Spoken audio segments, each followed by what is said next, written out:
All right, we're going to continue talking about the causes of the Great Depression. Here's a side note. Remember, these may or may not be the actual causes of the Great Depression. It depends on what you want to believe or not believe. But if you're taking the AP US history test or any other test in your college or high school or middle school life, then yes, these are the causes that you want to list. If you're a functioning human being who's trying to understand the world, then these probably are not really the causes of the Great Depression. 1, 2, 3, and 4. Number 1 was income disparity. Remember, again, it's not that I don't agree with these. It's that economists don't agree with these. It's that historians mainly today don't agree with these. But you know who does agree with these 4 causes? The government. And the government creates the textbooks. And so just learn to balance. Anyway, the idea that, well, as the lower class and middle class had less money to spend, they spent less. And as they spend less, the economy drops. Overspeculation, people are making bad bets on the economy. When those bad bets fail, the money disappears. It's gone. And then making it worse, when people made bad bets and those businesses fail or the price is corrected or adjusted once the real money supply corrects, making it worse was the money that they bet was all borrowed. So they make the bet. So imagine you go to the casino and you bet everything on black and then it ends up red and all your money's gone. Now you got to go back and pay the bank back. Well, you don't have the money to pay the bank back. So now you're broke, but guess who else is broke? The bank is broke. And when the bank shuts down, they can't loan out to anyone else. They can't pay anyone else. Some people had their life savings in that bank. That bank's gone. So those people have no money. And the bank can't loan money so people can invest in businesses. So there's these chain of events that, in the economy, everyone is connected. Again, that's not necessarily one of the main causes. That did happen to some extent, but and if you do want to believe that this was a problem, that banks were loaning out to gamblers and the gamblers were making bad bets, that's true. And you could blame both. But why did that scenario exist?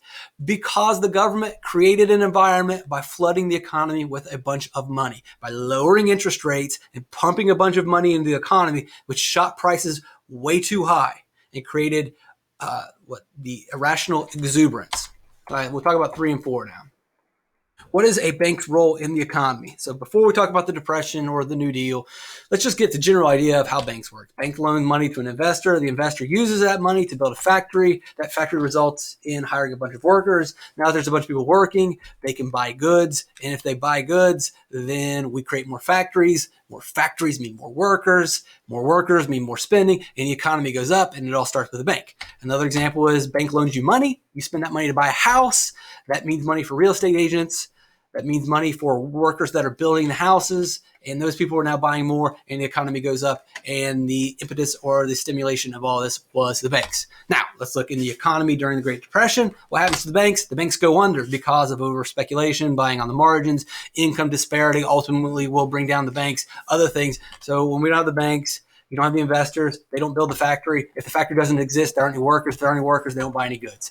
If there isn't a bank, you can't borrow money to buy a house. If you can't borrow money to buy a house, the house never gets built. If the house never gets built, then there was never a worker building a house. And if there aren't workers, they're not buying anything. And you understand how this works and how the bank plays such a key central role to making sure that money gets to where it needs to be in the economy. And when you take the bank out, we suck the money out of the economy, less buying happens, less production happens, and it's really just a domino effect. Number 3, we will talk about overproduction. Factory number 1 makes cars, sells cars, great. They're doing so well, they figured, let's expand. And especially they feel like, hey, we should expand when there's a bunch of money getting pumped into the economy. All of a sudden, everybody's got money, everybody's spending. So you're running a business and you're seeing all this purchasing. You figure, well, I'm going to build another business because everyone's doing so well. But the reality was no one was doing really well. The government was flooding the economy with cash. Anyway, so they get a second factory, they build 2 cars, they sell this car, but they don't sell that car. This one doesn't get sold yet. And then they keep making cars. All of a sudden, they're not selling because how many cars do people need? There's a lot of money in the economy, but I only need 1 car, 2 cars, 3. I don't need 3 cars. I don't need 4 cars. At some point, they're making too many goods. They're producing too much, and it's not selling.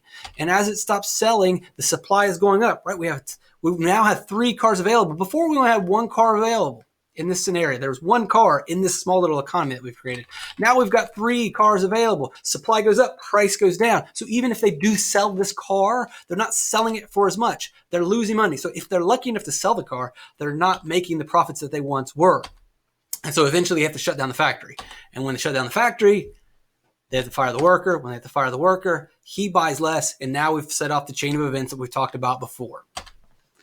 Eventually, they make less, and eventually all the factories go under. And this is how you reach a 25% unemployment rate in 1933. They were producing too much. Why were they producing too much? Because they felt like everything was doing all right, because the economy had been flooded with low interest rates. Tons of cash was in the economy, so everyone expands. But it expanded too much. It was a bubble. Eventually, everything came back to where it was supposed to be.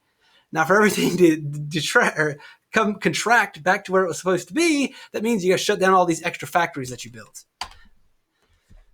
Again, the government and APUS history guidelines want us to believe that this is natural. You're going to expand, you're going to build a bunch of factories, but then there's a contraction and there's an expansion, and it's a completely natural part of capitalism that you build too many factories and eventually you got to shut them down and then you open them back up.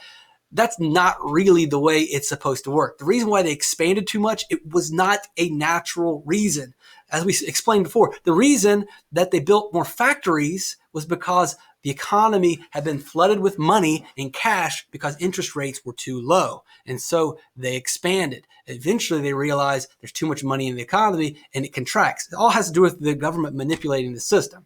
But again, the government wants you to believe that capitalism is naturally a cycle, and that was what's going to be on your test. That's what's in the history books. So you better understand that. And that is usually what is given to you. But these cycles, these giant ups and downs, these booms and busts can be prevented if you don't have a Federal Reserve constantly raising and lowering interest rates.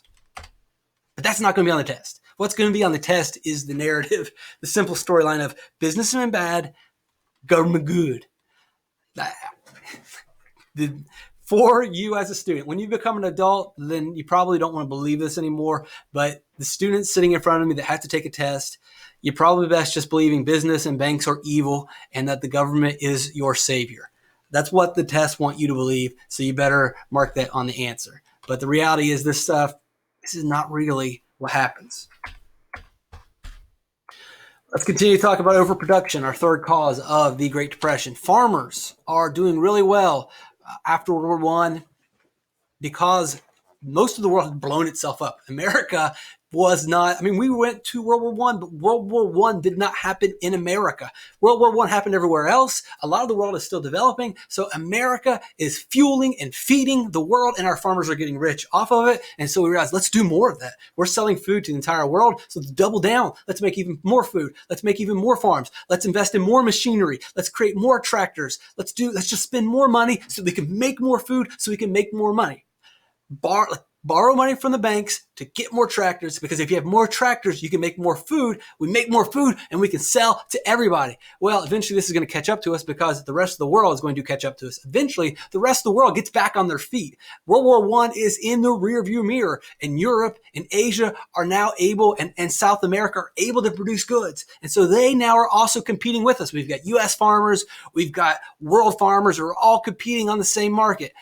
That's a problem for the U.S. farmers because we have now increased the supply. And when we increase the supply, price drops. We got the supply of food created by America. We've got the supply of food created by the world. Everybody's making a bunch of food. And when supply goes up, the price is down. And that's awesome for most of the world because now food prices are cheaper. It's easier and cheaper to feed your family. That's really good for the consumer, but it's really bad for the farmer because the farmer is not getting the same amount of money that he got for a bushel of corn. He used to sell corn for a lot more when the supply was lower. Now that the supply is high and you got a lot of people competing against each other, corn farmers around the world competing against each other in basically a bidding war, and the lowest price wins. All the prices are getting bid down. American farmers can't make any money, but it's worse because American farmers borrowed a lot of money to build the tractors, to buy their farms, to create the high production that they're doing because they are definitely overproducing food. How did we get to this point? But they borrowed money. Well, now they're not making any money and they've got to pay back that loan. So I'm not making any money. I'm poor. But to make it even worse, not only am I poor, not making money, I got to pay back my loan. And eventually the bank comes knocking on the door and says, you're in default. You owe us money. We are going to take anything we can to make up for this debt you owe us. Oh, you can't pay me the $100,000 that you owe me? Well, then guess what? We will take the closest thing that you have in value to $100,000. And that's your farm. The bank says, get off of the farm, you deadbeat. This is now our farm. We loaned you the money so you could buy the farm. When you stop paying your loan, we take the farm. So now the farmer loses his farm. He's not making any money. He's going to spend less. You know how that story goes. But worse off, the farm doesn't have any money, right? They need the money to come from the farmer. They loan the money. They expect money to come back, so they have money in their vaults. They don't have money in their vaults. They have a farm. Banks are not farmers. They can't really do anything with this farm. The job of a bank is to loan money, and as they get paid back in interest, they make more money. They stimulate the economy. Remember, we talked about the bank's role in the economy. They loan money out. They don't loan farms out. They're not farmers. The bank doesn't know what to do with corn. Well, they do, but they can't do anything. They can try to sell it, but who are they going to sell it to? Because no one has any money. And eventually, the bank can't just sit around with the farm. The bank goes under. And we've already talked about what happens when banks go under. That's the problem. Overproduction, number 3 cause. That one seems to make a good bit of sense. But again, it's not the factories are to blame. The farmers are to blame. But who created this environment? Who created it? The government, by flooding the economy with cash. There was too much money. And then last, too many loans is going to be our number 4, and it kind of goes with it. The farmers were borrowing money. The people speculating were borrowing money. They bet the money. I mean, in this case, they bet the money. But when the economy crashes, the farmers go down, the speculators go down. And so it's easy to say, look, it's the fault of the banks. And when they go down, they can't pay back the banks go under. So again, when the economy collapses, the farmers had borrowed this money, the speculators had borrowed this money. When they don't have money, they can't pay back the banks go under. Oh man, maybe the bank shouldn't have loaned out the money. Well, maybe the government should not have flooded the market with cash and set this entire situation up. Not only did they do it then, which our history books really don't talk about, and which makes sense. So your history book, your APUS history guidelines don't really explain what happened. They don't really explain this is the problem. And so in 2008, we have the economic collapse, which is the exact same thing happens again. Too much easy money in the economy, too much bad loans, too many bad bets. The same thing happened again. We did not learn a lesson. And we didn't learn a lesson this time. We didn't learn it then because I still have to teach you the 4 causes of the Great Depression, and I'm not supposed to teach you this reason. And if I don't teach you and the other teachers don't teach you the real reason for the collapse, then guess what? Hey, no one learned it. So when the economy collapsed in 2008, hey, there we are again. And again in 2008, when we talk about the housing crisis, we don't put enough blame on the government and the interest rates. We still create the narrative that blame banks, blame business. Government is your savior. That's right, kids. Always blame the banks. Now, when you take the test, you better blame the banks because the test questions are going to force you to blame the banks. Outside of that, you probably won't do it. So income disparity, speculation, buying on the margins, overproduction, and too many loans. Those are your APUS history, 4 reasons for the cause of the Great Depression. Need to know it, learn it, probably don't love it, but memorize it so that you can do well on the test. Once you understand that, maybe you can start questioning these ideas because the real reason for most of this, the real reason for the stock collapse or the stock correction was there was too much money in the economy as a result of the Federal Reserve and the government lowering interest rates too low. So they create the crash. Now, the crash, those are pretty natural. It was pretty high because they had pumped it up, but it's a natural correction for that to happen. And it should have worked itself out, but we'll talk later about more government manipulation and more government intervention, which will make this crisis even worse. Another problem during the cause are tariffs. What is a tariff? A tariff is a tax on importing or exporting goods. So you sell a car to America, and America, the cash goes out. That's great. So France makes a car, they sell it to us, the cash goes out. Well, that's good for France because the money comes to France. France spends that money to build more factories, which means more workers, which means more spending. This is happening in France. It's not happening in America. The money went out. The money is not in America. So the money does not stay here. And if the money is not here, then eventually people buy less, which means less factories. This is not necessarily a good scenario. We don't want to send our money and buy things from outside. We want it the other way around. We want to be France. We want to sell our stuff to other people. So the way that we prevent this is we create tariffs. And we may say, all right, if you want to sell your car, so you got to pay a $100 tax to export to the U.S. Well, most American consumers are going to say, well, I'm not going to pay an extra $100 to buy it. I'll just buy American. And so the money is going to stay here in America. And we're going to buy cars in America. It means more factories in America. It means more America workers. And it's really good for us. This is bad for them. They sell less. They make less. It hurts them, but it protects us. That's why we create protective tariffs, to protect us. Hey, too bad, so sad for you, France. We don't really care. We don't have to worry about you. And if you want to try selling your goods here, it doesn't matter. We're going to hit you with the tax. I know we're going to go a little bit longer. But hey, it works both ways, folks.